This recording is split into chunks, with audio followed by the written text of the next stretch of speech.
মাননীয় আদালত বলে, why made you partiality between the books? You have given to Bible 10 minutes.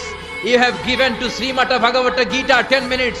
You have given to Tripitaka 10 minutes. Why have you given extra 30 minutes for Quran? সব ধর্মগ্রন্থরে 10 minute দেওয়ার কথা, বাইবেলরে দিলি 10, শ্রীমত ভগবত গীতারে দিলি 10, ত্রিপিটকরে 10, কোরআনরে অতিরিক্ত 30 minute, মানে আগের 10 আর 30 মিলে 40 মিনিট দিলি কেন? বিচারক বলে, অনারেবল জাজ, I have a humble question to you. মাননীয় আদালত, আমার একটা বিনয়ের প্রশ্ন আছে। আদালত তো টাসকি খেয়ে গেছে, কিরে আমার এবার প্রশ্ন করে কেন? বিচারক বলে, আমার প্রশ্ন হচ্ছে, বিচারক তো আমি নিজে হই নাই, জাজ তো আমারে আপনারাই বানাইছেন। আমি তো ওদেরকে 10 মিনিট দিছি, ঠিক কি না?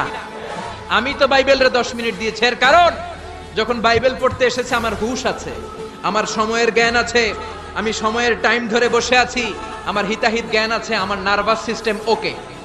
10 মিনিট শেষ, আমি রেড বাটনে চেপেছি, উনি নেমে গিয়েছে, বাইবেলকে ডেকেছি, বাইবেল শেষ, শ্রীমত ভগবত গীতাকে ডেকেছি, গীতা শেষ, ত্রিপিটককে ডেকেছি।